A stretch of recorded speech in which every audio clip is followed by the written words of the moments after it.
Welcome back to Living Local. If you're a motorsports fan, you know the Labor Day weekend means it's time for the Rock Island Grand Prix. This is one of the premier professional karting events in the world, where drivers from around the world will compete in one of the largest and most popular kart racing events in North America.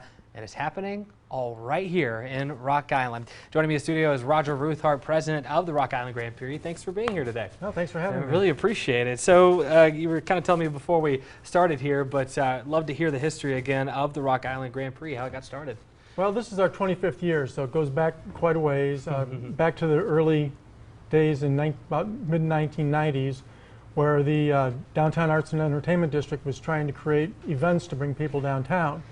So it started off originally as a sponsored by the newspaper, the Rock Island Argus, and we just thought at that time that motorsports was booming in popularity. This was a great way to do on a local level what was happening with IndyCar and Formula One and stuff like that. So it was a newspaper event for a couple years, then we kind of outgrew what the newspaper wanted to put into it, and then the district took it over for a while, and it kind of outgrew what the effort they wanted to put into it. So we now have a not-for-profit organization that runs the whole thing and plans it year-round. Which is awesome, and it's such a great event for Rock Island. For those that don't know, though, what is professional karting? Well, karting in itself is a sport unto itself. It's usually people going out on the weekend to tracks that are built for kart racing and just racing against each other. But there is a small number of racers who basically it's a training ground where NASCAR and IndyCar drivers originally learned their racecraft.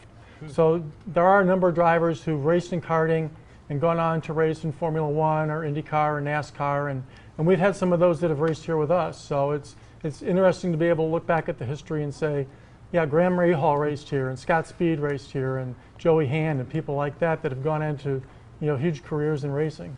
Yeah, that's amazing. They get their start right here in Rock Island. So the drivers, they come from all over, is that correct? Yeah, all over. We get people coast to coast, and we've had, I think, 8 foreign countries that have been represented here. We've had 12 foreign winners who actually won here. So yeah, this year it'll be California to Massachusetts, Texas to Canada, and a team from Bermuda too. So.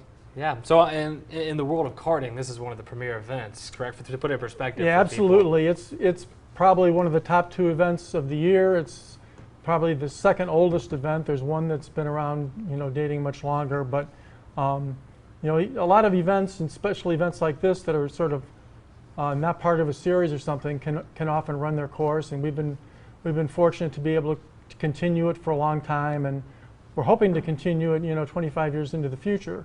Yeah, absolutely. It's such a gem to have right here locally. So for someone who's never been, what can they expect? I think it's a lot faster than most people expect. Yeah, it's not your backyard go-kart. I mean, these are built for racing. Some of the races will get up to about 80 miles an hour downtown. It's a free event, which a lot of people don't understand. It's basically, we fence off all the streets, and just people come down, they tailgate all weekend. They bring a lawn chair or a pop-up tent and pick their spot and watch, or else you can just kind of wander around the downtown, support the local businesses and view the racing from different perspectives. And then we also have vendors, we have a car show on Sunday and things like that that can offer some diversions for people, if they don't want to just stand there and watch the carts go by for 5 hours. Yeah, you got food, all kinds of stuff, family fun, and it's loud. Yeah. Loud and fun. It's loud, but the main thing is it's free. It's also the biggest weekend of the year in Rock Island. People don't realize that, but 3 days of activities, and the first day is just getting all the racers here and getting them into the pit areas, but Saturday afternoon is heat races, Sunday is the finals, and it's a lot of excitement.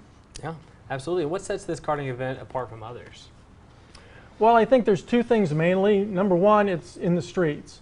So, that in itself is a challenge. We have to set up a race course Friday night, and then we have to take it down Sunday night, so it's open for business on Monday.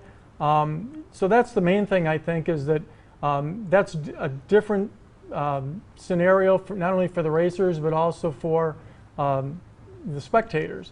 And the other thing too is that these guys are used mostly to racing at race courses where nobody watches them except mom and dad or their girlfriend or something. So to be able to come to Rock Island and race in front of thousands of spectators is a really big deal for these racers.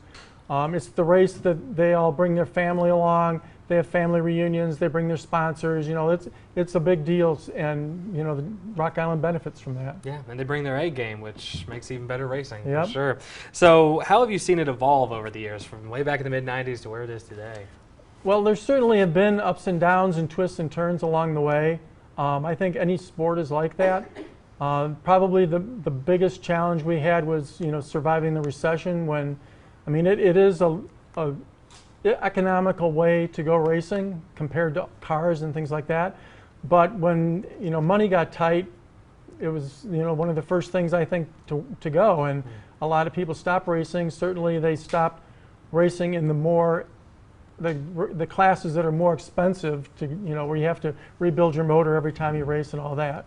So that was a difficult period. I think in some ways still coming back from that.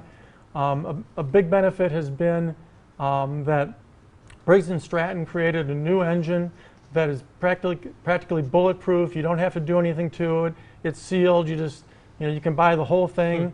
Margay, which is the manufacturer in St. Louis, they have a package they put together for under $5,000 with the Briggs motor and everything you need to go racing. So it's a real economical way to get into the sport, and the sport has come back strong based on these the four-cycle classes that are supported by these two companies. Absolutely. Economical and a ton of fun. Roger, we appreciate you being here today. No, thank you. Telling us all about it. Can't wait for this weekend. And if you want more information as well, you can go to Rock Island Grand Prix.com.